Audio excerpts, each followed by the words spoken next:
නමෝ තස්ස භගවතු අරහතු සම්මා සම්බුද්දස්ස.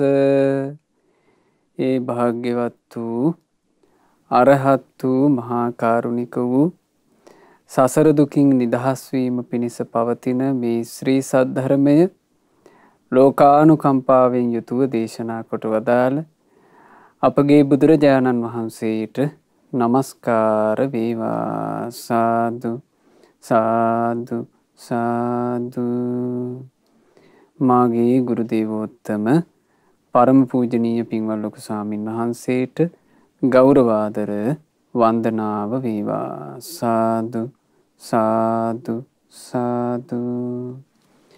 ගරුතර මහා සංඝරත්නයන් අවසරයි ශ්‍රද්ධාවන්ත පින්වතුනි, අද දවසේ මේ සදහම් දේශනාවට අනුග්‍රහ දරන පින්වතුන් බලාපොරොත්තු වෙන්නේ තමන්ගේ දෙමාපියන් වන පින්වත් සුදත් විජේසිංහ පියාණන්ටත් නිල්මිනී විජේසිංහ මෑණියන්ටත් සියලු ඥාති හිත මිත්‍රාදීන්ටත් මේ ධර්ම දානමය පිනේ අනුහසින් සියලු යහපත නිදුක් නිරෝග සුව දීර්ඝායුෂ සැලසේවා කියන අදහසින් ධර්මාවබෝධය පිණිස මේ පින හේතු වේවා කියන අදහසින් ඒ සියලු දෙනාට සෙත් ප්‍රාර්ථනා කිරීම පිණිසයි ඩුබායිහි පදිංචි පින්වත් යසෝදහා විජේසිංහ දියණිය විසින් මේ ධර්ම දානමය පින්කම සිදු කරනු ලබන්නේ. පින්වතුනි, අපි ලැබූ මනුස්ස ජීවිතේ අපට බුදුරජාණන් වහන්සේව සරණ යන්ට ලැබුණා. ධර්මයේ සරණ යන්ට ලැබුණා. ශ්‍රාවක සංගරුවන සරණ යන්ට ලැබුණා. තෙරුවන් සරණ යන්ට ලැබීම තමයි අපේ මනුස්ස ජීවිතේ අපි ලබපු වටිනාම දේ. ඒකට හේතුව තෙරුවන් සරණ තමයි මේ ලෝකේ තියෙන බිය රහිත වූ සරණ. තෙරුවන් සරණ තමයි ලෝකේ තියෙන උතුම්ම සරණ. ඒ තෙරුවන් සරණට පත් වෙලා තමයි මේ ජීවිතේ සම්පූර්ණයෙන්ම තියෙන දුක් ගැහැට කරදර කංකටොළු සියල්ලෙන්ම හැබෑවටම නිදහස් වීමක් ලැබෙන්නේ. බුදුරජාණන් වහන්සේ දේශනා කළා බහුං වේ සරණං යන්ති පබ්බතානි වනානිච්ච. ජීවිතයට කරදර කම්කටොළු එනකොට බොහෝ දෙනෙක් කරන්නේ වනාන්තර රුග්ගමු නොයෙක් දේවාල ආදිය සරණ යෑමයි. ආරාම රුක්ඛ චෛත්‍යානි මනුස්සා භය තජ්ජිතා. බියෙන් පීඩිත වෙච්චි මනුස්සයෝ ආරාම රුක්ෂ නොයෙකුත් මේ දේවාල ආදිය සරණ යනවා. ඒ සරණ යන්නේ ඇයි? අපට පිහිටක් ඕනේ කියලා පතාගෙන. ජීවිතේට කරදරෙනකොට පිහිට පතාගෙන මිනිස්සු එක ඒවා පස්සේ යනවා. දැන් ලංකාවේ ගත්තොත් එහෙම කොච්චර තියනවද? කෙලවරක් කරන්න නැති තරම් තියනවා. එක ඒවා සරණ යනවා. එක පැත්තකින් වේලාපත් කඩ, එක පැත්තකින් ලග්න කතන්දරේ, එක පැත්තකින් නැකත් කතන්දරේ, නොයෙක් දේවල්. මේ නොයෙක් දේවල් පස්සේ මිනිස්සයා යන්නේ ඇයි? බය වෙලා. ඒ බයටපත් වෙච්ච මිනිස්සයා සරණ හොයාගෙන සරණක් නැති තැනකටම යනවා. නේතං කෝ සරණං කේමං. මහණෙනි, ඒ සරණ තුල බිය දුරවන්නේ නැත. ඒ සරණටපත් වුණා කියලා බිය දුරු වෙලා යන්නේ.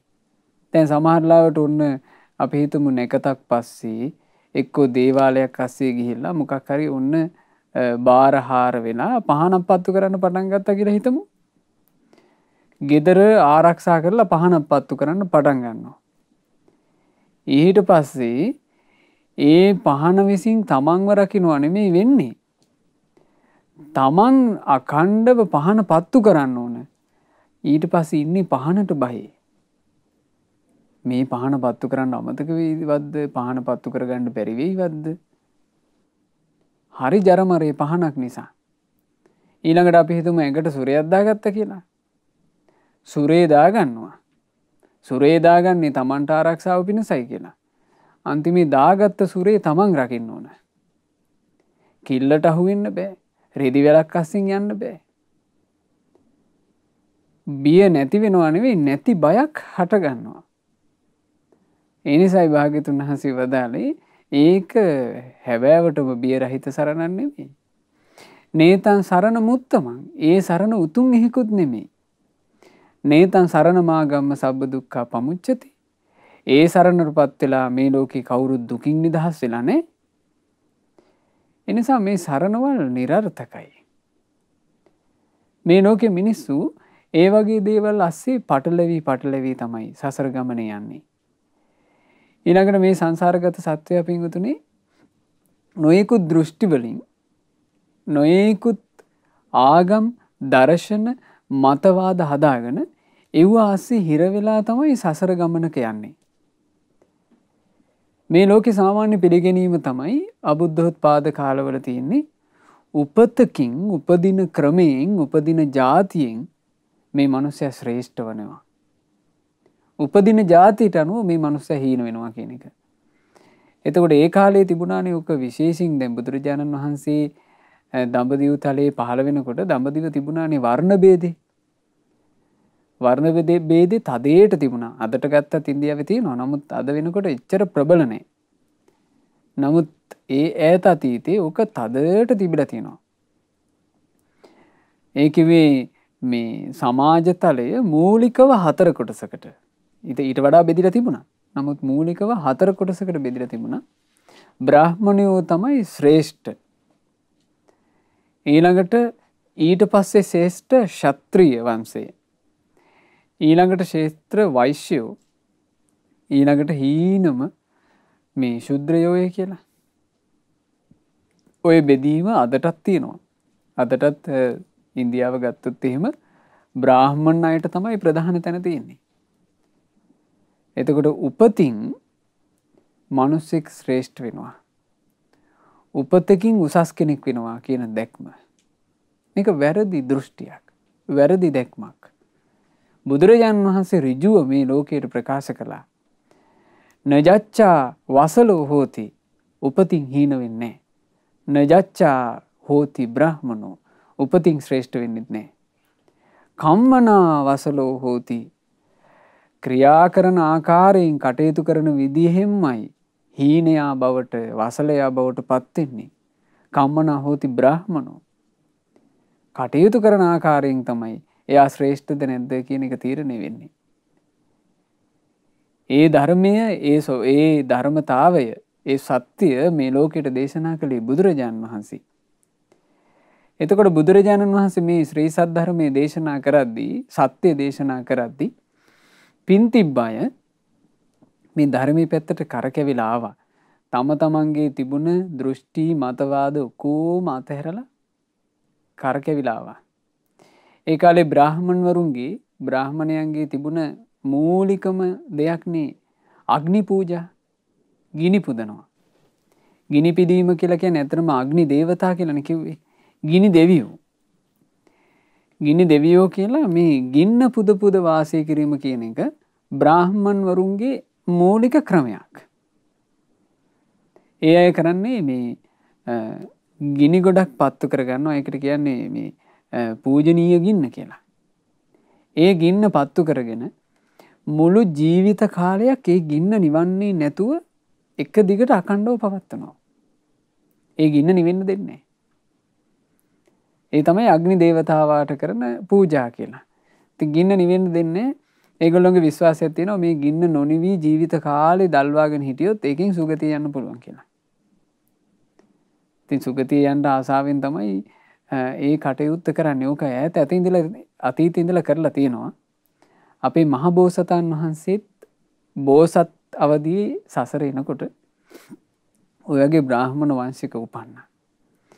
ඉපදිලා තරුණ වයසේදී දෙමව්පියෝ ඇහුවා පුත්‍රය නුඹට දැන් සුදුසු කල වයස ඇවිල්ලා. නුඹ දැන් විවාහ ජීවිතයකට සුදුසු වයසේ ඉන්නේ. තීරණ දෙකක් ගන්න ඕන පුත්‍රය අපේ වංශයට අනුව. ඔබ එක්කෝ ජීවිත කාලෙම ගිනි දෙවියන් වෙනුවෙන් කැප කරලා වනයේට ගිහිල්ලා ගින්නක් දල්වාගෙන ගිනි දෙවියන් පුද ඉන්න ඕන. ඒ ගිනි දෙවියෝ උඹව ආරක්ෂා කරයි සුගතිය අරන් යයි. එහෙම නැත්නම් ඉතින් උඹ විවාහ වෙලා විවාහ ජීවිතයක් ගත කරපන් කියලා. එතකොට බෝසතාණන් වහන්සේ අර ගිනි දෙවියන් පිදීම කියන එක ඒක ඒ කාලේ උතුම් කොට සලකපු දෙන්නේ. ඒකට කැමති වුණා. ඉතින් දෙමව්පියොත් ගොඩාක් සතුටු වුණා. අනේ අපේ පුත්‍රයා පින්වන්තයි. ගිනි දෙවියෝ පුදන්ටයි ආසා කළේ කියලා.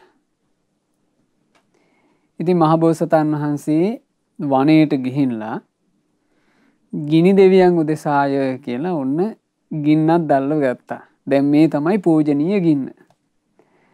මේ ගින්න අඛණ්ඩව පත්තු කර කර ගිනි දෙවියෝ පුදමින් දැන් ඉන්නවා. ඉතින් දවසක් ගමට පිණ්ඩපාතේ යනකොට ඒ පිණ්ඩපාතේට හොඳ ප්‍රණීත ගිතෙල් මිශ්‍ර කිරිබතක් ලැබුණා. හොඳට ගිතෙල් තියෙන එකක්. එතකොට මේ ගිතෙල් මිශ්‍ර කිරිබත හම්බ වෙනකොටම බෝසතාණන් වහන්සේට මතක් වෙනවා මේක මට වඩා සුදුසුයි මගේ දේවතාවුන් වහන්සේට. ගිනි දෙවියන්ට. මං ගිනි දෙවියන්ව පුදන්න ඕන මේ ගිතෙල් මිශ්‍ර කිරිබතෙන් කියලා. ඉතින් ඒ ගිතෙල් මිශ්‍ර කිරිබතත් අරගෙන බෝසතාණන් වහන්සේ කියා කියනවා මේ බෝසතාණන් වහන්සේ ඉන්නේ දැන් පුංචි පැලයක් හදාගෙනනේ. ඒ පැල ඇතුළට ගියා. පැල ඇතුලේ ගින්න දැල්වෙනවා. මේ ගිතෙල් කිරිබතින් ගිනි දෙවියන්ව පුදනවා කියලා අර ගිතෙල් මිශ්‍ර කිරිබත මේ ගින්නට දැම්මා. ඉතින් පුදනවා කියලා ඒකනේ කරන්නේ. ගින්නට දැම්මා විතරයි ගිතෙලනේ මේකේ තියෙන්නේ. එක පාර මහා ගින්නක් හටගත්තා. ඒ මහා ගින්නට ඒ ගින්නේ ගිනිසිල මේ අර හිටපු කුටියේ වහල දක්වාම ගියා. කුටියට ගිනි ඇවිලුණා. අවසානයේ බෝසතාණන් වහන්සේ බොහොම අමාරුවෙන් තමයි ගින්නෙන් බේරිලා පණ බේරගෙන එළියට පැනගත්තේ. එතකොට එළියට පැනගෙන බෝසතාණන් වහන්සේ අර ඇවිලෙන ගින්න දිහා බලාගෙන කල්පනා කළා හපුයි. මදෑ මේ ගිනි දෙවියෙක් රකින්න ගිහිල්ලා මට වෙච්ච එක. ඒ ගිනි දෙවියාට තමන්ව පුදන කෙනාවවත් රකින්න බැරි නම් මේ ගිනි දෙවියාගෙන් මට ඇති රැකවරණය මොකද්ද? මේක ලාමකයි කියලා. ඒ මොහොතේම අත්හැරියා. බෝසතාණන් වහන්සේනේ ප්‍රඥාවන්තයිනේ.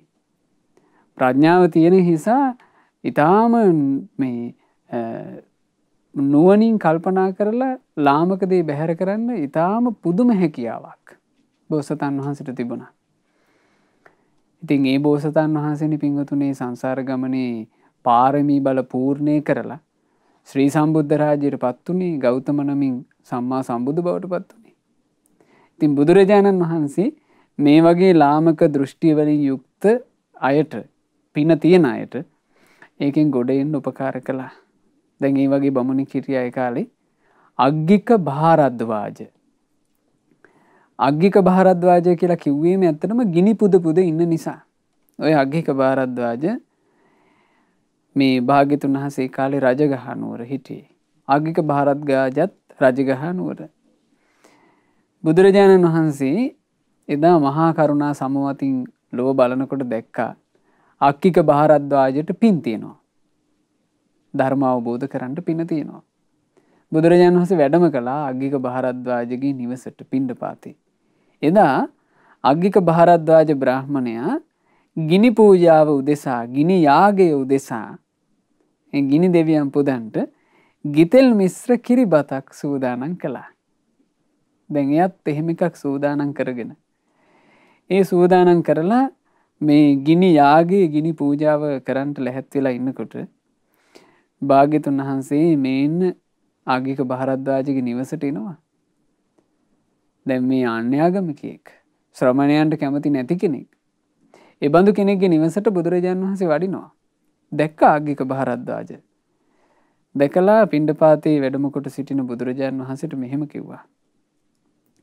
තීහි විජ්ජාහි සම්පන්නෝ ජාතිමා සුතවා බහු විද්‍යාචරණ සම්පන්නෝ සෝමං බුංජෙය්‍ය පායාසං කියනවා ත්‍රිවිද්‍යාවෙන් යුක්ත වෙලා මේ ත්‍රිවිද්‍යාව කියලා කිව්වේ මොකද්ද මෙතන බමුණන්ගේ එකට අනුව බමුණන්ගේ දර්ශනයට අනුව ඒගොල්ලෝ ත්‍රිවිද්‍යාව කියලා කිව්වේ ත්‍රිවේද රිග් සාම් යජුර් කියන ත්‍රිවේදයට තමයි ඒගොල්ලෝ කිව්වේ ත්‍රිවිද්‍යාව කියලා. ඒක එතකොට මේකේ අදහස් කළේ යමෙක් ත්‍රිවේදේ හදාරලා තියෙනවා නම් පිරිසිදු බ්‍රාහ්මණ වංශයක විතරක් නම් ඉපදිලා තියෙන්නේ. ආන් ඉබඳු කෙනෙකුට තමයි මං මේ කිරිබත දෙන්නේ. වෙන කෙනෙකුට මේ කිරිබත අයිති නෑ කිව්වා. ඒ කියන්නේ මේ භාග්‍යතුන් වහන්සේ මේ කිරිබත වළඳන්න සුදුසු නෑ කියලා තමයි ওই කතාව කිව්වේ. එතකොට බුදුරජාන් වහන්සේ මේ අග්ගික භාරද්වාජට පින උපදින ධර්මයේ වදාලා. බුදුරජාන් වහන්සේ වදාලා බහුම්පි පලපං ජප්පං නජච්චා හෝති බ්‍රාහ්මනෝ අන්තෝ කසම්බූ සංකිලිට්ඨෝ කුහනා පරිවාරිතෝ. බොහෝ බොරු දේවල් ජප කර කර හිටියන් ඔහේ හිතන්ට එපා උපතින් බ්‍රාහ්මණෙක් උපතින් ශ්‍රේෂ්ඨ කෙනෙක් වෙයි කියලා. ඔහෙට තියෙන්නේ ජපේ විතරයි. උපදින තැනින් කවදාවත් ශ්‍රේෂ්ඨත්වයට පත් වෙන්නේ. ඇතුළ කුණු වෙලා නම්, ඇතුළ කිලිටි වෙලා නම්, අභ්‍යන්තරයේ තියෙන්නේ වංචාව නම්, ඒ බඳු කෙනෙක් කොහොමද ශ්‍රේෂ්ඨ වෙන්නේ? බලන්න බුදුරජාන් වහන්සේ ජීවිතය ගැන වදාරපු විදිහ. උපතින ජාතියෙන් බාහිරට පේන පෙනුමින් එළියෙන් ලස්සනට පිරිසිදුවට සුදුවට ඇඳගෙන හිටියා කියලා මේකෙන් ඒ මිනිස්සයා ශ්‍රේෂ්ඨ වෙන්නේ. ඇතුළ කුණු වෙලා නම් තියෙන්නේ, ඇතුලේ තියෙන්නේ වංචාව නම්, ඇතුලේ තියෙන්නේ කෙලෙස් කසට නම් ඒ කෙනා කොහොමද ශ්‍රේෂ්ඨ වෙන්නේ? ඒතාහි තීහි විජ්ජාහි බුදුරජාණන් වහන්සේ වදාලා පුබ්බේ නිවාසං යෝ වේදී සග්ගාපායංච පස්සති අතෝ ජාතික්ඛයම් පත්තෝ අභිඤ්ඤාවෝසිතෝ මුනි. බ්‍රාහ්මණය යම් කෙනෙකුට තියෙනවා නම් ඥානයක් පෙර ජීවිත දැක බලා ගන්න පුළුවන්. ඊළඟට කෙනෙකුට තියෙනවා නම් සුගති දුගති උපත බලන්න පුළුවන් චුතූපපාත ඥානය. ඊළඟට කෙනෙකුට තියෙනවා නම් ආසවක්ඛය ඥානය. මේ මොනවද? ත්‍රිවිද්‍යා. හැබෑවටම ත්‍රිවිද්‍යා. පුබ්බේ නිවාසානුස්සති ඥානය, චුතූපපාත ඥානය, කෙලෙස් නැසූ බවට දන්නා ආසවක්ඛය ඥානය. මේ ත්‍රිවිද්‍යාව කෙනෙකුට තියෙනවා නම් ආන් එයාට තමයි කියන්නේ මුනිවරයා කියලා. ඒතාහි තීහි විජ්ජාහි තේ විජ්ජෝ හෝති බ්‍රාහ්මණ. බ්‍රාහ්මණය ඔය ත්‍රිවේද ඉගෙන ගත්තට නෙවෙයි ත්‍රිවිද්‍යාලාභී වෙන්නේ. ඔය ඥාන තුන තිබ්බොත් තමයි ත්‍රිවිද්‍යාලාභී වෙන්නේ. ඒ බඳු ත්‍රිවිද්‍යාලාභී කෙනෙක් විද්‍යාචරණ සම්පන්නෝ. ඔහුට කියන්න පුළුවන් විද්‍යාචරණ සම්පන්න අවබෝධයට අනුව ජීවත් වෙන සෝමම් බුඤ්ජෙය්‍ය පායාසං. ඒ බඳු කෙනෙකුටයි ඔය වගේ කිරිබතක් සුදුසු.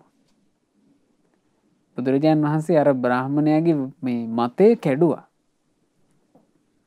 ඔහුට පින තියෙන මේ පිනෙන් සපිරි කෙනෙක් නිසා මේක කිව්වා විතරයි වැටහුණානේ. අර දෘෂ්ටි ඔක්කොම අතහැරියානේ. එතකොට පින්වතුනි මේවා ඉගෙන ගන්නකොට අපිට හොඳට තේරෙනවා මිනිස්සුන්ට හරි අවශ්‍ය කරන එකක් පින. දැන් අද කාලේ ඔය ආගම් මේ බෙදාගෙන කොච්චර අරගලදනේ. සමාජ මාධ්‍යවල එහෙම ඔබ දකින්න වෙති එක ආගමකායකට මේ කැපිලි කෙටිලි මේවමනේ තියෙන්නේ. අරගලේ විතරයි. පුස්සක්. පින නැතිකම නිසා. පින තිබුණා නම් හරි දේ මොකද්ද වැරදි දේ මොකද්ද කියලා ඒ පින්වන්තයාට අල්ලගන්න පුළුවන්. හරි ඉක්මනට බොරුව බැහැර කරන්න පුළුවන් පින තියෙනවා. පින නැති කෙනා ඇත්ත කියලා තේරිත් බොරුවේ පටලැවෙනවා. පින මදකම නිසා. දැන් මේ බ්‍රාහ්මණයට පින තිබුණා. මේ බ්‍රාහ්මණයා කිව්වා බුඤ්ජතුයි භවං ගෝතමෝ බ්‍රාහ්මනෝ භවං. බවත් ගෞතමයන් වහන්සේ මට තේරෙනවා. ඔබ වහන්සේ ඇත්තටම ශ්‍රේෂ්ඨ කෙනෙක්. ඔබ වහන්සේට මේ මං හැදූ පායාසයේ මේ කිරිබත සුදුසුයි. ඔබ වහන්සේ මේ දානේ වළඳන්න කිව්වා. බලන්න භාග්‍යතුන් වහන්සේ එතකොට වදාළදී ගාථාභි ගීතං මේ අභෝජනීයං සම්පස්සතම් බ්‍රාහ්මණ නේස ධම්මෝ ගාථාභි ගීතං පනුදන්ති බුද්ධා ධම්මේ සති බ්‍රාහ්මණ වුත්තිරේසා. බ්‍රාහ්මණය ගාථා කියලා පහදවගෙන ගන්න දානේ බුදුරජුන් වළඳන්නේ නැත. ඒ බුදුරජාණන් වහන්සේලාගේ පිරිසිදු ජීවිතයක් ඇති මුනිවරුන්ගේ සිරිත නොවේ. ඒ කිව්වේ පහදවාගෙන ඕක කන්න මටයි සුදුසුකම තියෙන්නේ කියලා පහදවාගෙන ආහාර අරගන්නේ. දැන් මේ බ්‍රාහමණයා නිවසට භාග්‍යතුන් වහන්සේ වඩිනකොට අර දානේ පූජා කරන්න කැමැත්තක් තිබ්බේ නෑනේ. කැමැත්ත නැති හිටපු කෙනාට අර්ථය පැහැදුවාට පස්සේ එයා දැන් කියනවා ඔබ වහන්සේ සුදුසුයි මේක වළඳන්න කියලා. එතකොට පැහැදුනේ ගාථාවලට. ඒ ගාථා කියලා පහදවාගෙන ආහාර අනුභව කරන්නේ නැහැ කිව්ව බුදුවරු. ඒක පිරිසුදු ජීවිතයක් තියෙන කෙනාගේ ස්වභාවය නෙමෙයි. පිරිසුදු ජීවිතයක් තියෙන කෙනා ධර්ම කතාව කරන්නේ අන් අයට අනුකම්පාවෙන් මිසක් තමන්ගේ බඩ වඩවා ගන්න නෙමෙයි. අසත්පුරුෂයා මේ ධර්මයක් මුලට ගන්නේ තමන්ගේ බඩ වඩවා ගැනීම පිණිසයි. ඉතින් වර්තමාන ලෝකයේ දිහා බලපුවම අපිට හරියට පේනවා බුදුරජාන් වහන්සේගේ මේ උතුම් බුද්ධ භාෂිතය. ඒ බුද්ධ භාෂිතය විකෘති කර කර හරි කතා කරමින් නිකන් අලුත් දෙයක් මවාපාන්න උත්සාහ කරලා ඊළඟට බුද්ධ ශාසනයක ඇතුලේ තමයි අරහත් කියන වචනය රහතන් වහන්සේ කියන වචනේ බුද්ධ ශාසනය ඇතුලේ තියෙන එකක්. ඒ බුද්ධ ශාසනය ඇතුලේ තියෙන වචන තම තමන්ගේ මතිමතාන්තරත් එක්ක ගලපාගෙන ඒව හොරකම් කරලා ඒ වගේම තමනුත් රහත් එක්ක තමනුත් මාර්ගඵලලාභී එක්ක කියාගෙන මේ තමන්ගේ බඩ වඩවා ගන්න පිරිස ඕන තරම් ඉන්නවා. ඒ බඳු මේ පිරිස ගැන අපිට ධර්මයේ තුලින් බලනකොට තේරෙනවා ඒගේ ජීවිත ඇතුළතින්ම කුණු වෙලා. කෙලිටි සහගතයි. පිරිසුදු ජීවිත නෙමෙයි. පිරිසුදු ජීවිතයක් සහිත කෙනෙක් නම් ගාථා කියලා පහදවාගෙන ආහාර අනුභව කරන්නේ කිව්වා. ඒක බ්‍රාහමණේ මේ ලෝකේ පිරිසුදු ජීවිත ඇති අයගේ පිළිවෙල නෙමෙයි කියනවා. අඤ්ඤේනච කේවලිනං මහේසින් කීනාසවං කුක්කුච්ච වූපසන්තං අන්නේන පානේන උපට්ඨ හස්සු කෙතං හිතං පුඤ්ඤපේකස්ස හෝතිති. බුදුරජාන් වහන්සේ වදාලා මේ බ්‍රාහමණය තව ඉන්නවා මහා ඍෂි වූ කීනාශ්‍රව වූ සැකකුකුස් සියල්ලම දුරු කරපු මේ නිවන් මඟ සම්පූර්ණයෙන්ම මේ කෙලවරකටම දියුණු කරගත්ත රහතන් වහන්සේලා තවත් ඉන්නවා. අන්නේ අයට අන්නේන පානේන උපට්ඨහස්සු ආහාර පාන වලින් උපස්ථාන කරන්නට කෙත්තං හිතං පුඤ්ඤපේකස්ස හෝතිති මේ ලෝකෙ පින්කෙත අඳුන ගන්නට. මේ ලෝකෙ පින්කෙත කියලා කිව්වේ රහතන් වහන්සේලා බුදුරජාණන් වහන්සේගේ ශ්‍රාවක මහා සංඝරුවන. එතකොට ශ්‍රාවක මහා සංඝරුවන කිව්වම අපි සිහි කරගන්න ඕනේ කවුද? රහතන් වහන්සේලා. සුපටිපන්නයි. රාග, ද්වේෂ, මෝහ කියන අකුසල් සම්පූර්ණයෙන්ම දුරු කරලා. ඒ අකුසල් දුරු කරන වැඩපිළිවෙලෙම ඉන්නවා. අකුසල් නැති සැනසුණු සිත්. අකුසලයේ දුරවන ප්‍රතිපදාව වන සීලය, සමාධිය, ප්‍රඥාව කියන ප්‍රතිපදාවෙන් යුක්තයි. උජුපටිපන්නයි. ආර්ය අෂ්ටාංගික මාර්ගයෙන්ම යුක්තයි. ඥායපටිපන්නයි. මාර්ගඵල අවබෝධයෙන් යුක්තයි. සාමීචපටිපන්නයි. උන්වහන්සේලා අනුකම්පාවෙන් තමන් වහන්සේලා දුටු දහම, තමන් වහන්සේලා ඉගෙනගත්ත දහම, තමන් වහන්සේලා නුවණින් විමසන දහම අන් අයට කියලා දෙනවා. ආන් එහෙම තමයි හිත් පහදවන්නේ. රහතන් වහන්සේලා. රහතන් වහන්සේලා පින්කෙත කියන එක ගැන බුදුරජාණන් වහන්සේක අවස්ථාවක වදාළන ලස්සන ගාථා. තින දෝසානි කෙත්තානි රාග දෝසා අයං පජා තස්මාහි විත රාගේසු දින්නං හෝති මහප්පලං. බුදුරජාණන් වහන්සේ වදාළා තින දෝසානි කෙත්තානි කුඹුරේ ගොයන් අතර තනකොළ හටගෙන තනකොළ ලෙඩේ බෝ වුණා වගේ රාග දෝසා අයම් පජා මේ දෙව් මිනිස් ප්‍රජාවගේ හිත් තුළ රාගේ නැමැති දෝෂේ තිබේ. තස්මාහි වීත රාගේසු ඒ නිසා ඒ රාගේ නැමැති දෝෂේ දුරු කරපු රහතුන් මේ ලෝකේ වේද උන්වහන්සේලාට පුදන දාණය මහත්ඵලයි. ද්වේෂේ නැමැති දෝෂේ දුරු කර රහතුන්ට පුදන දාණය මහත්ඵලයි. මෝහය නැමැති දෝෂය දුරු කරපු රහතුන්ට පුදන දානේ මහත්ඵලයි. ලාමක ආසා නැමැති දෝෂය දුරු කරන ලද රහතුන්ට පුදන දානේ මහත්ඵලයි. ඉතින් ආන්ගේ පින්කෙත අඳුන ගන්නට කියලයි මේ කාටද කිව්වේ අග්ගික භාරද්වාජට. අග්ගික භාරද්වාජ පැහැදුනා. පැහැදිලා කියනවා ස්වාමීනි හරි මනහරයි. හරි මනහරයි මේ දහම වහලා තිබුණ එකක් කැරලා පෙන්නුවා වගේ වැරදි පැත්තට තිබ්බ එකක් හරි පැත්ත හරවලා පෙන්නුවා වගේ මේ මං මුලා වෙලා අතරමං වෙච්ච මිනිහෙකුට පාර පෙන්නුවා වගේ ඇස් දෙක තියාගෙන අන්ධකාරයේ කට්ට කළුවරේ ඉන්න කෙනෙකුට මේ ලෝකේ බලාපන් කියලා පහනක් පත්තු කළා වගේ ස්වාමීනි ඔබ වහන්සේ ධර්මයේ වදාලා මං අද ඉඳලා තෙරුවන් සරණ යනවා. ස්වාමීනි මට තථාගතයන් වහන්සේ සමීපයේ පැවිද්ද ලැබේවා. උපසම්පදාවද ලැබේවා කියන පැවිදි උපසම්පදාව ඉල්ලුවා. පින කියන එක නම් විස්මය ජනකයි. ඒ කිව්වේ එච්චර ඉක්මනට තමන්ගේ ජීවිතේ හැබෑම සරණ මෙතනයි තියෙන්නේ කියලා පිළිගන්ටත් අල්ලගන්ටත් ලාමක දෘෂ්ටි බැහැර කරන්නත් ඒ සරණට එච්චර සමීප වෙන්නත් පින ඕනෙමයි. නැත්නම් අද නම් මිනිස්සෙක් මේ පැවිදි වෙනවා කියන එකටත් කොච්චර පැලෑන් ගහනවද? ඒ කියන්නේ ඒකට ලක ලෑස්ති වෙලා හිතලා මහා ජරමර ගොඩක් නේ එතන. ඉතින් මේ යුගයේ මේ අපි මේ කතා කරන අතීත යුගයට වඩා ගොඩක් වෙනස්.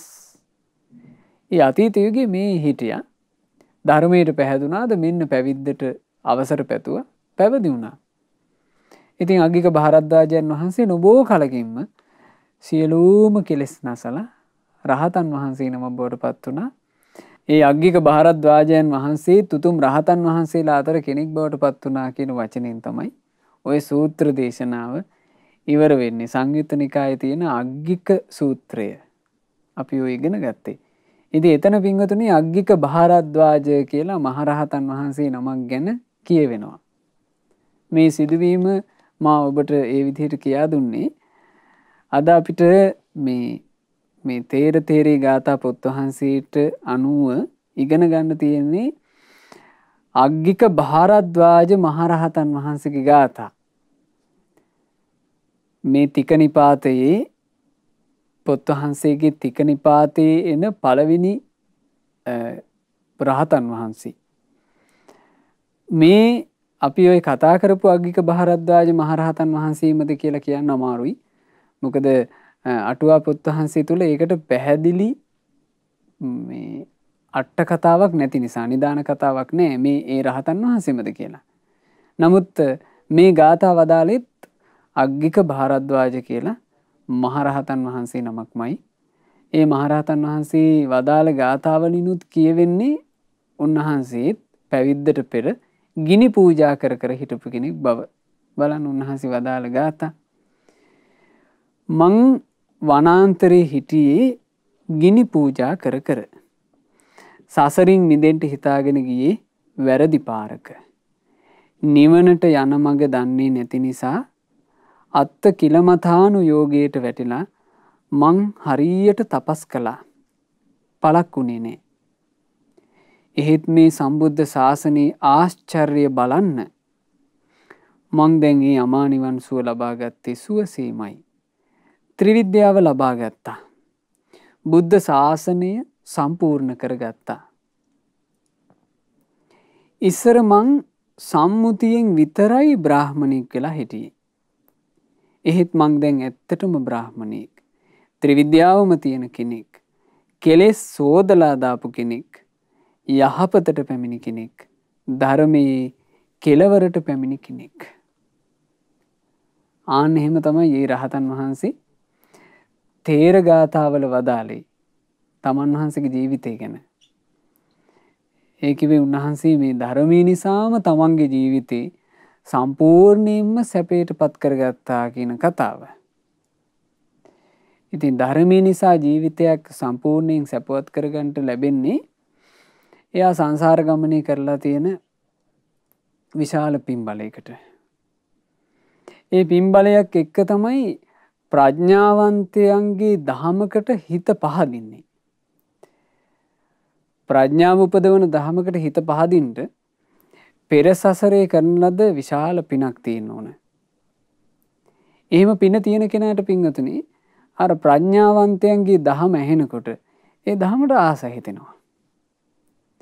බුදුරජාන් වහන්සේ නමක් මේ ලෝකයට පහළ වෙනවා කියන එක බුදුරජාන් වහන්සේ වදාළේ ඒක පුද්ගලෝ භික්කවේ ලෝකේ පාතු භාවෝ මහතෝ ආලෝකස්ස පාතු භාවෝ. මහණෙනි මේ ලෝකයට එකම එක පුද්ගලයෙක්ගේ පහළවීම හරියට මහා එළියක පහළවීම වගේ. මහතෝ භාසස්ස මහා ප්‍රභාස්වර භාවයක පහළවීම වගේ. මහතෝ චක්කුස්ස මහා ඇසක පහළවීම වගේ. කතමෝ ඒක පුද්ගලෝ. කවුද මහණෙනි ඒකම එක පුද්ගලයා? ඒ තමයි තථාගතෝ අරහතෝ සම්මා සම්බුද්ධෝ. තථාගත අරහත් සම්මා සම්බුදුරජාණන් වහන්සේගේ පහළවීමයි. තථාගත අරහත් සම්මා සම්බුදුරජාණන් වහන්සේ මේ ලෝකයට පහළ වෙනවා කියලා කියන්නේ ලෝකයට මහා එළියක් පහළ වුණා වගේ. මිත්‍යා දෘෂ්ටි කියන දේවල් කඩමාළු ඉරාගෙන යන මිත්‍යා දෘෂ්ටි අන්ධකාරයේ පහවී යන ඉරමඩලක් පහළ වුණා වගේ. මහතෝ භාසස්ස මහා කාන්තියක් පහළ වුණා වගේ. මහතෝ චක්කුස්ස ජීවිතේ ඇත්ත විනිවිද දකින්න පුළුවන් මහා ඇසක් පහළ වුණා වගේ.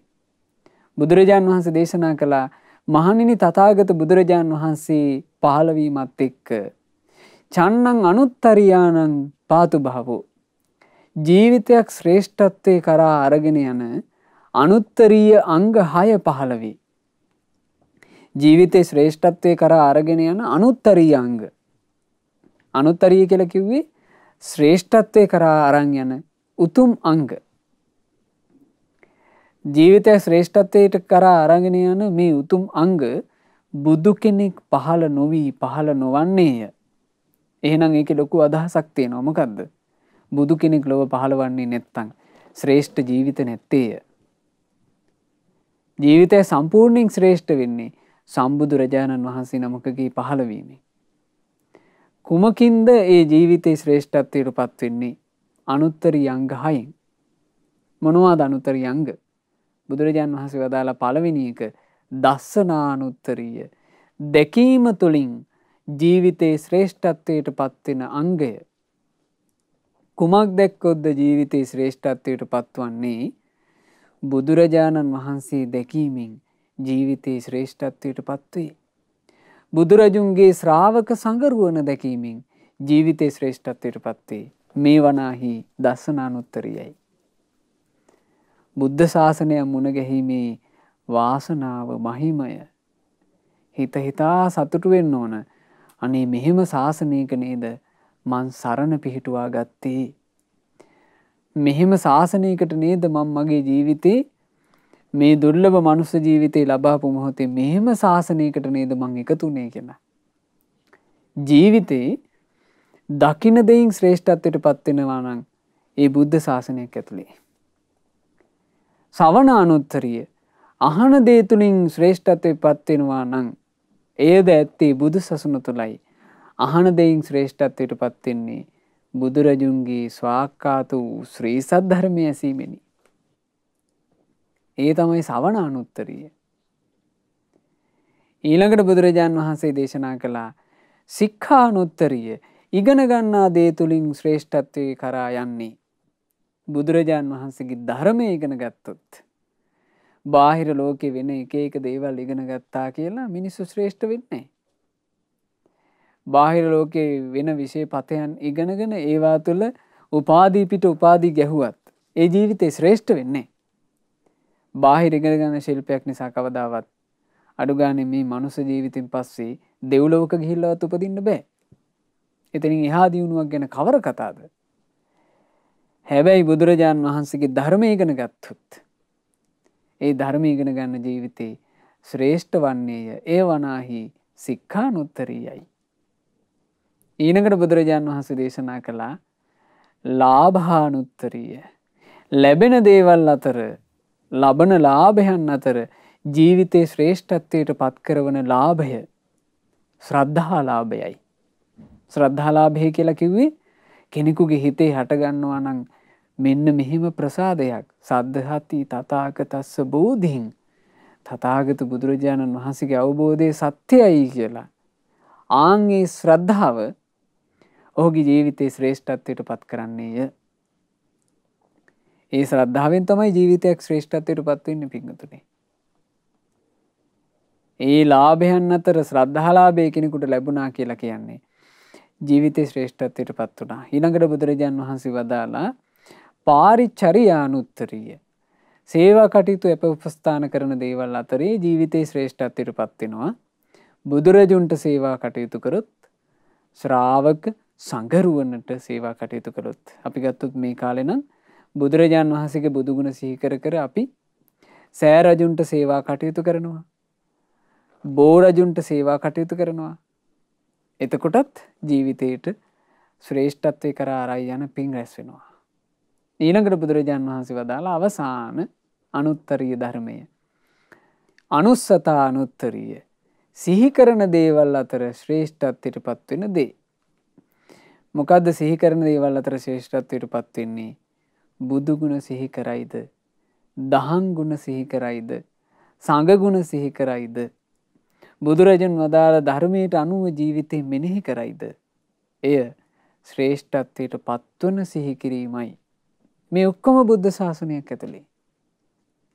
බුදුරජාණන් වහන්සේගේ පහළවීම නිසාමයි දසනානුත්තරීය, සවනානුත්තරීය, සික්ඛානුත්තරීය, ලාභානුත්තරීය, පාරිචර්යානුත්තරීය, අනුස්සතානුත්තරීය කියන මේ අනුත්තරීය ධර්ම සියල්ල ලැබෙන්නේ. ඒ බුදුරජාණන් වහන්සේ ලෝකයට පහළ වෙලා හැබෑවටම ජීවිතේ ශ්‍රේෂ්ඨත්වයට පත් කරන දේ දේශනා කරන නිසා. දැන් බලන්න භාග්‍යතුන් වහන්සේ මේ ලෝකයට පහළ වෙලා ශ්‍රී සද්ධර්මයේ දේශනා කරනකොට ඒ සද්ධර්ම දේශනාවට බොහෝ කොටසක් ප්‍රසාදයට පත් වුණා. නමුත් මේ දඹදිව තලයේම බුදුරජාණන් වහන්සේට ද්වේෂ කරන පිරිසක් හිටියා. බුදුරජාණන් වහන්සේ දැන් එක අවස්ථාවක තියෙනවා තුන කියන ගම්මානේ. බුදුරජාණන් වහන්සේ මහත් වූ භික්ෂු සංඝයාත් එක්ක පිණ්ඩපාතේ වඩිනකොට ওই තුන කියන ගම හරහා වඩින්න සිද්ධ වුණා. මේ තුන ගමේ හිටියේ බමුණු ටිකක්. මේ බමුණු කාණ්ඩයට ආරංචි වුණා බුදුරජාණන් වහන්සේ තුන ගම හරහා වඩිනවලු කියලා. බමුණු රැස්වීමක් ගත්තා. අරගෙන බමුණු තීරණයකට ආවා. බමුණු සමිතියක් තීරණයකට ආවා මේ තුන ගම හරහා වඩින බුදුරජුන්ටවත් භික්ෂු සංඝයාටවත් පෙන් පොදක ටිකක් මෙහින් නොලැබේ. ලින් ඔක්කොම වැහුවා කියනවා. ඉතින් එහෙම කාණ්ඩිකුත් ඕකේ හිටියා. ඉතින් ඒ කලත් මේ ෂඩ්වර්ණ රශ්මි මාලා විහිදුවමින් බුදුරජාන් වහන්සේ වඩින කාලේ ශරීරයෙන් එක විට ගිනිදැල් එක විට ජල දහරා විහිදුව මහා පෙළහර පාපු කාලේ රහතන් වහන්සේලා අහසින් වැඩම කරපු කාලේ ඒ වගේ පිං නැති මේ අඥාන පිරිසක් ඒ කාලෙත් උන්නා නම් අද කාලේ ගැන කවර කතාද? බුදුරජාණන් වහන්සේ ඕක ලස්සනට වදාළනේ. සීහෝපම කියලා සූත්‍රයක් වදාලා. ඒකේ භාග්‍යතුන් වහන්සේ වදාලා සීහෝ භික්කවේ මිග රාජා. මහණෙනි කැලේ රජා තමයි සිංහයා. ওই සිංහයා සායන්හ සමයන් ආසයා නික්ඛමති. හවස් කාලේ වෙනකොට ගුහාද්වාරයෙන් එළියට එනවා. ආසයා නික්ඛමිත්වා විජම්බති. එළියට ඇවිල්ලා ඇඟේ කේසර සලනවා. කෙසරු සලලා හාත්පස සිව් දිසාව බලලා තික්කත්තුම් සිංහනාදං නදති. තුන් වතාවක් සිංහනාද කරනවා. ওই සිංහනාදය ඇහෙනකොට යන්තාක් වනයේ සත්තු ඉන්නවද සත්තු ඔක්කොම තැති ගන්නවා කියනවා. බීතියටපත් වෙනවා කියනවා. ලොමු ඩහ ගැන්වෙනවා කියනවා. කුරුල්ලෝ අහසේ උඩට ඉගිල්ලෙනවා. හාව වගේ සත්තු ගුල් අස්සට රිංග ගන්නවා. යම් වතුරක් ඇසුරු කරගෙන ඉන්න සත්තු ඉන්නවා නම් ඒ ඔක්කොම වතුර ඇතුලේ කිමිදෙන්න පටන් ගන්නවා. අනිත් වනපියසේ රැකවරණ පතන සත්තු Tamanට පුළුවන් තැන්වල හැංගෙනවා. සිංහයාගේ ගර්ජනාව ඇහෙද්දි. ඒ සිංහ ගර්ජනාව ඇහෙනකොට මේ වනාන්තරවල ඉඳලා අල්ලගෙන ගිහිල්ලා দমনය වෙච්ච හස්තියෝ ඉන්නවා නම් රජමාලිගාවල ඒ රජමාලිගාවක ඉන්න দমনය වෙච්ච හස්තිය පවා දන්වැල් කඩාගෙන බෙටි හලාගෙන දුවනවා කියනවා සිංහ ගර්ජනාවට බය වෙලා. ඒ හේතුව මොකද? සිංහ ගර්ජනාව කියලා කියන්නේ වනසත්තු සියලු දෙනාගේ හිත්වල තැති ගැනීම ඇති කරන දෙයක්. හැබැයි ওই සිංහ ගර්ජනාවට මේ ලෝකේ බය වෙන්නේ නැති එකම එක සතෙක් ඉන්නවා. සත්තු අතරේ. තිරිසන්නු අතරේ සිංහ ගර්ජනාවට බය වෙන්නේ නැති. සිංහ ගර්ජනාව ඇහෙනකොට තැති ගන්න නැති. සිංහ ගර්ජනාව ඇහෙනකොට හිතට සතුටක් උපදින සතෙක් ඉන්නවා. ඒ මොකාද? ඒ තමා සිංහයා. සිංහ ගර්ජනාව ඇහෙනකොට සිංහෙක් බය වෙන්නේ. ඒ සිංහයා ගර්ජනා කරන ගුහාවෙම සිංහයාගේ සිංහ පැටව් ඉන්නවා. ඒකුන්ට මහා රැකවරණයක් දැනෙනවා. පිය රජාණන්ගේ ගර්ජනාව ඇහෙනකොට. ඕන් ඔය වගේමයි බුදුරජාණන් වහන්සේ. බුදුරජාණන් වහන්සේ මේ ලෝකයට පහළ වෙලා සත්‍ය වූ ධර්මය දේශනා කරනකොට පින් නැති ප්‍රඥාව නැති අය කලබල වෙනවා. විරුද්ධ වෙනවා. ඒ අය බිහිතියටපත් වෙනවා. ලොමු ඩහ ගැන්වෙනවා. අපේ මේ මොනවාද අපිට වෙන්න යන්නේ කියලා. හැබැයි ප්‍රඥාව තියෙන කෙනා බුදුරජාණන් වහන්සේගේ ධර්මය ඇහෙනකොට ඒ ධර්මයටමයි පහදින්නේ. ධර්මයටමයි ලං වෙන්නේ. හරියට සිංහ කුලේ කෙනෙක් වගේ. ප්‍රඥාවන්තයන්ගේ කුලේ එයා. ප්‍රඥාවන්තයන්ගේ පක්ෂයේ එයා. ප්‍රඥාවෙන් මේ ලෝකයේ අගපත් ප්‍රඥාව කියන එකෙන් මේ ලෝකයේ අගපත් ශාස්ත්‍රුන් වහන්සේ අපේ මහා කාරුණික බුදුරජාණන් වහන්සේ ශ්‍රී සද්ධර්මයේ දේශනා කරනකොට යම් සුළු හෝ ප්‍රඥාවක් කෙනෙක් ගාව තියෙනවා නම් ඒ ප්‍රඥාව තියෙන කෙනා තමයි මේ ධර්මයට පහදින්නේ. ඒ ධර්මයට පැහැදුනාට පස්සේ පින්වතුනි ප්‍රඥාවන්තයා අනිත් ඔක්කොම දේවල් ටික අත්හැරලා ධර්මයේ වෙනුවෙන් ජීවිතේ කැප කරනවා. ඒ ධර්මයේ ජීවිතේ කැප කරලා තමයි ඇත්තෙන්ම බුද්ධ ශාසනය ඇතුලේ ධර්මය අවබෝධ කරලා තියෙන්නේ. මේ ධර්මයේ වෙනුවෙන් ජීවිතේ කැප කරනවා කියන එක පින්වතුනි ඒක වචනයක් නෙමෙයි. ඒක කාටවත් පේන්න කරන එකකුත් නෙමෙයි. ඒක මේ කියවා මේ අනිත් අය අතරේ Tamanට තැනක් ගන්න කරන එකකුත් නෙමෙයි. ධර්මයේ ජීවිතේ කැප කරනවා කියන්නේ ක්‍රියාවක්. ඒක ක්‍රියාවක්මයි. ඒක Taman අවංකව කරන ක්‍රියාවක්. ඒ අවංකව කරන ක්‍රියාව ඇත්තටම කළේ බුද්ධ ශාසනයේ ඵල ලැබූ මුනිවරු. දැන් මේ සිදුවීම අහනකොට මේ අපිට තේරෙනවා උන්වහන්සේලාගේ කැපකිරීම කොහොමද කියලා. ඒ කියන්නේ අපිට ඊළඟට ඉගෙන ගන්න තියෙන්නේ පච්චය කියන මහරහතන් වහන්සේ ගාථා. මේ පච්චය මහරහතන් වහන්සේගේ අතීත ජීවිතය ගත්තාම උන්වහන්සේ පින්වතුනි මේ මහා භද්‍ර කල්පයේම කාශ්‍යප බුදුරජාන් වහන්සේ කාලේ ඉපදිනා ඒ බුද්ධ ශාසනය පැවිදි වුණා. පැවිදි වෙලා මේ ධර්මය ඉගෙන ගන්නකොට සත්‍ය වූ ධර්මයට බලවත් ආසාවක් ඇති වුණා. ඇති වෙලා කල්පනා කළා මම මේ ධර්මය අවබෝධ කරගන්නවමයි. කුටියට ගිහිල්ලා ඒ කුටියේ පළඟක් බැඳගෙන වාඩි වුණා. දානේ පාත්‍රේ මුණින් අතට හැරෙව්වා. පාත්‍රේ මුණින් අතට හරවලා උන්වහන්සේ හිතට අදිෂ්ඨානයක් ගන්නවා. මං ධර්මය අවබෝධ කරලා මිසක් ආයෙ දානේ වළඳන්නේ නැහැ. ධර්මය අවබෝධ කරලා මිසක් මං දානේ වළඳන්නේ නැහැ කියලා වාඩි වුණා. වාඩි වෙලා පින්වතුනි වීරිය කළා. ධර්ම අවබෝධ නොකරම කාලක්‍රියා කළා. ධර්මය අවබෝධ කරගන්න ලැබුණේ නැහැ. ඉතින් මම මේක කියවනකොට මම කල්පනා කළා ඒ කාලේ කොච්චර මුනිවරු ඔහොම කලුරිය කරන්නේ නැද්ද? මේ ගෞතම බුද්ධ ශාසනය වුණත් ඒ වීරියවන්තයෝ ඔහොම වීරිය වඩන්න ගිහිල්ලා ඔහොම කලුරිය කරපු උත්තරම කොහොම කොච්චර ඇතිද? හරි පුදුම සහගතයි. ඇත්තටම මේ ශ්‍රාවක සංගරුවන ගැන නිතර අපි හිතා වඳින්න ඕන. ඒ කියන්නේ පින්වතුනි ජීවිතයක් ගුණධර්මයක් වෙනුවෙන් කැප කරලයි උන්වහන්සේලා එහෙම මිය යන්නේ. උන්වහන්සේලා එසේ මිය ගියාට ඒ වීරිය පිදුම් ලැබිය යුත්තක්මයි. ඒ වීරිය කවදාවත් අපත යන්නේ. කාශ්‍යප බුද්ධ කාලෙනේ ඕක උනේ. කාශ්‍යප බුදුරජාන් වහන්සේගේ ශාසනයේ ධර්ම අවබෝධ කරන්නේ නැතුව කාලක්‍රියා කරා. කාලක්‍රියා කරලා උපන්නා දෙව්ලොව. ඔන්න එතනින් චුත වෙලා ආයේ ගෞතම බුදුරජාන් වහන්සේගේ ශාසනයේ රෝහිණී රට උපන්නා. නම පච්චය. තරුණ වයසේ ධර්මය අහලා පැහැදුනා. පැහැදිලා බුද්ධ ශාසනයේ භික්ෂුවක් බවට පත් වෙලා ඔන්න ටික දවසයි ගත වුණේ. ධර්මය ඉගෙන ගන්නකොට අර පෙර සසර පුරුද්ද අර වීරියම හිතට එනවා. කුටිය ඇතුළට ගියා. ගිහිල්ලා පළඟ බැඳගෙන වාඩි වුණා. පාතරි මුණින් අතට හැරෙව්වා. අදිෂ්ඨාන කළා. මං මේ ධර්මය අවබෝධ කරලා මිසක් පළඟ ලිහන්නේ. මං ධර්මය අවබෝධ කරලා මිසක් නැගිටින්නේ. හැබැයි මේ වතාවේ අවබෝධ කළා. රහතන් වහන්සේ නම බවට පත් වුණා දවස් 5යි. පැවිද්දට පත් වෙලා දවස් 5යි. උන්වහන්සේ රහතන් වහන්සේ නම බවට පත් වෙලයි පළඟ ලිහුවේ. මෙහෙම තේරගතාව දාලා. මං මහාන වෙලා හරියටම 5 දවසයි.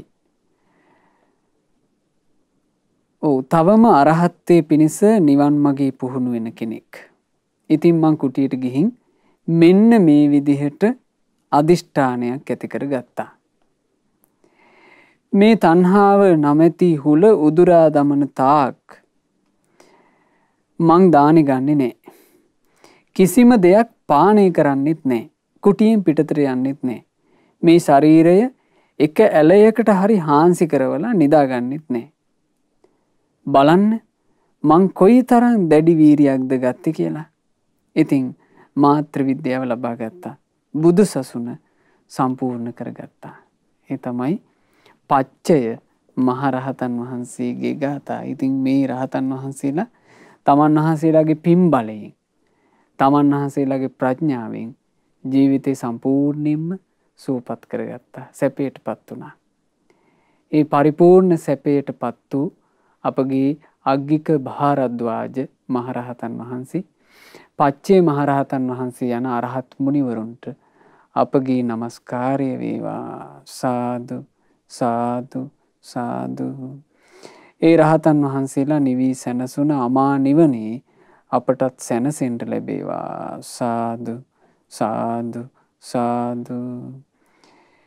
මේ උතුම් දහම් කතාව තුලින් ජනිත සියලු පුණ්‍ය ධර්මයන් සග්දෙවිදු ප්‍රධාන සියලු දෙවියෝ අනුමෝදන්ව තවදුරටත් දෙවියෝ දිව්‍ය සැපයට පත්වෙත්වා. දෙවියන්ගේ ආශිර්වාද අපට සලසත්වා.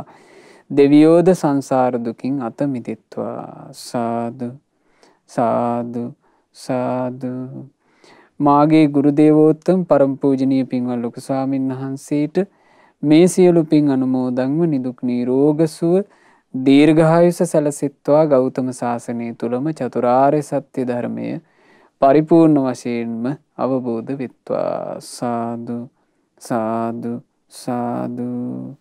රැස් කරගන්ට යෙදුනා වූ සියලුම පුණ්‍ය ධර්මයන් අද දවසේ මේ උතුම් ධර්ම දානමය පින්කම සිදු කරන ඩුබායිහි පදිංචි පින්වත් යශෝදා විජේසිංහ දියණියගේ නමින් යන්තම් මේ යන්ට යෙදුණු සියලු ඥාතීන් හිත මිත්‍රාදීන් වෙද්ද ඒ සියලු ඥාතීන්ට පින් අනුමෝදන්ව ඥාතින්ගේ පරලෝ ජීවිතේ ඒකාන්තයෙන්ම සැපයටපත් වෙත්වා කියන අදහසින් ඥාතීන්ට පින්පෙත් අනුමෝදනාවන් සිදු කරන්න. විශේෂයෙන් ධර්ම දානමය පින්කම සිදු කරන්නේ තමන්ගේ ආදරණීය දෙමාපියන් වන සුදත් විජේසිංහ පියාණන්ට සහ නිල්මිනී විජේසිංහ මෑණියන්ට මේ සියලු පින් අනුමෝදන් කරන්න. ඉතින් මේ දෙමව්පියන් මේ පින් අනුමෝදන් වෙලා නිදුක් වෙත්වා, නිරෝග වෙත්වා, සුවපත් වෙත්වා, දීර්ඝායුෂ ලබත්වා. මේ පුණ්‍යානුභාව බලයෙන්ුත් දෙවියන්ගේ ආශිර්වාදයෙන්ුත් කිසි කරදරයකින් බාධාවකින් තොරව සුවසේ ධර්මයේ හැසිරෙන්න සුවසේ පින් කරගන්න අවකාශ සැලසෙත්වා. පින්වත් යශෝදා විජේසිංහ දියණිය ඇතුළු පවුලේ සියලු දෙනාට ඥාති හිත මිත්‍රාදීන්ට මේ පින් අනුමෝදන්ව නිදුක් නිරෝග සුව දීර්ඝායුෂ සැලසෙත්වා. ඒ කරන කියන රැකී ආරක්ෂා ආදී සියලු කටයුතු ਸਰව ප්‍රකාරයෙන් සාර්ථක කරගන්න ලැබේවා. මේ ජීවිතේ තවදුරටත් මේ සුවසේම පින් කරගෙන සුවසේම ධර්මයේ හැසිරලා ගෞතම සාසනය තුල චතුරාර්ය සත්‍ය ධර්මය අවබෝධ කරගන්නට මේ ධර්ම දානමේ පින ඒකාන්ත වශයෙන්ම හේතු වාසනා වෙත්වා. සාදු සාදු සාදු. රැස්කලා වූ සියලුම පුණ්‍ය ධර්මයෝ සුපින්වත් ඔබ සියලු දෙනාට අනුමෝදන් වෙත්වා. ශ්‍රද්ධා මාසික ධර්ම දාන සමාජිකාවන්ටත් ශ්‍රද්ධා කාර්ය මණ්ඩලයේ සියලු දෙනාටත් මේ සියලු පින් අනුමෝදන්ව සියලු දෙනාට සියලු යහපත සැලසේවා. ගෞතම සාසනය තුල සුවසේම ධර්ම අවබෝධ කරන්ට වාසනාව ලැබෙත්වා. හැම දිනාටම තෙරුවන් සරණයි. නමෝ බුද්ධාය. මෙවැනි වටිනා ධර්ම දේශනා ශ්‍රවණය කිරීමට ශ්‍රද්ධා ඩේලි YouTube චැනලය සබස්ක්‍රයිබ් කරන්න.